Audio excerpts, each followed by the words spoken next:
গাড়ি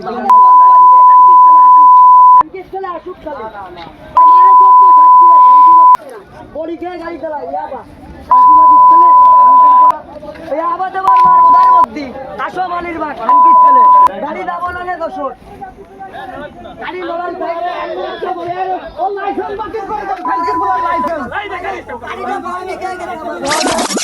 আসসালামু আলাইকুম। ঢাকা থেকে বাসায় আসার সময় শখ করে একটু ভিডিও করছিলাম। পদ্মা সেতু পার হওয়ার পরপরই ঠিক আমাদের সাথে এরকম একটি মর্মান্তিক দুর্ঘটনা ঘটে যায়। কথায় আছে না, যত গতি তত ক্ষতি। আজকে মূলত সচক্ষে সেটি দেখলাম। মূলত সাতক্ষীরা লাইন এবং নড়াইল এক্সপ্রেস দুটো গাড়ি রানিং অবস্থায় ছিল। দুইটা গাড়ির স্পিড ছিল 100-র উপরে। আসলে কেউ কাউকে ওভারটেক করতে দিচ্ছিল না, কেউ কাউকে ওভারটেক করতে দিতে নারাজ। ঠিক এমন মুহূর্তে সাতক্ষীরা লাইনের সামনে একটি মুরগির গাড়ি ছিল। ওই মুহূর্তে মূলত সাতক্ষীরা লাইন নড়াইল এক্সপ্রেসকে ওভারটেক করছিল। ড্রাইভার চেঞ্জ করতে কত সময় লাগবে তুমি জানো? এই ড্রাইভার চালাবে তো জীবনে যাওয়া যাবে না। এই ড্রাইভার একটা ড্রাইভার আসতে গেলে কত সময় লাগে? বেশি তো ছোলা জীবনে চালাবে না, গাড়ি একবার আমি গেলে জীবন আরে এই ভাবলো আবার কবে ভাবো যে আরো করে চালাবে তো যাব। এই ড্রাইভারকে নিয়ম এরকম আসতে যাবে তো কোনটা গিলি গাড়ি আগের বাড়ি যাওয়ার সময় মেরি করবে না, বাড়ি যাবে তো ও বাড়ি যাবে ও ছোলা কুলো কেন ওরা অত মারি দরকার তুই নিয়ে আমার গাড়ি ছোলা কলি কেন আমার গাড়ি যায়নি আমার খাই না ওকে সাইডি ওভারটেক করার সময় সাতক্ষীরা লাইন নড়াইল এক্সপ্রেসের লুকিং গ্লাস ভেঙে নিয়ে চলে যায়।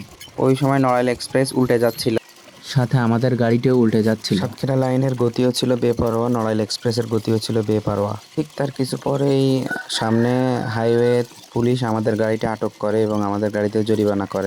তারপর এখানেই শেষ নয়, নড়াইল এক্সপ্রেসে যাদের গাড়িতে মূলত ক্ষয়ক্ষতি হয়েছে তারা নড়াইলে দাঁড়িয়েছিল। পরবর্তীতে আমাদের সাতক্ষীরা লাইনের গাড়ি গেলে তখন তারা নড়াইল থেকে আমাদের গাড়িটি আটক করে এবং আমাদের গাড়ির ড্রাইভারকে হেনস্থা করে তার থেকে গাড়ির কাগজপাতি নিয়ে নেয় এবং তাকে জরিমানা করে।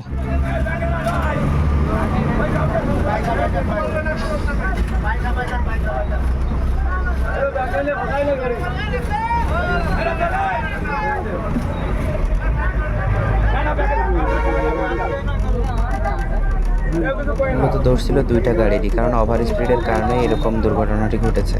পরবর্তীতে দুই বাচ্চার মালিক সমিতি একসাথে আর কি কথাবার্তা বলে তারা একটা মীমাংসা করে তাদের কাগজপাতি ফিরিয়ে দেয় এবং পরবর্তীতে এই বিষয় নিয়ে বসবে বলে জানা যায়।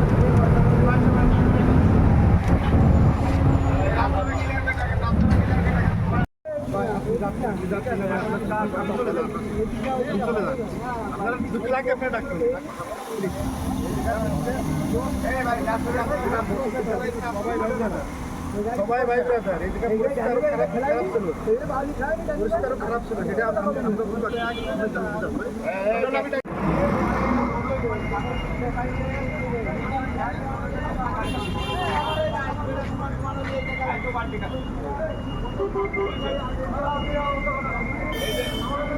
পরে মিটাবে এখন গাড়ি ছেড়ে দিচ্ছে। কয় টাকা করে খাওয়ালো ভাই? 3টা। আচ্ছা এই 3 টাকা করে টাকা হলো। আরে বাদ বাকি কাগজ সবাই দেবো না। আরে নাই হিরণ ভাই নাম্বার নিয়ে রেখে দেন, সমস্যা কি?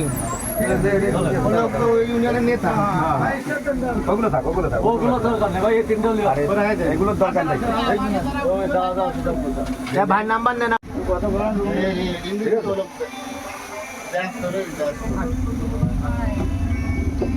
এই ভাই আপনি কি কাগজ পাচ্ছেন?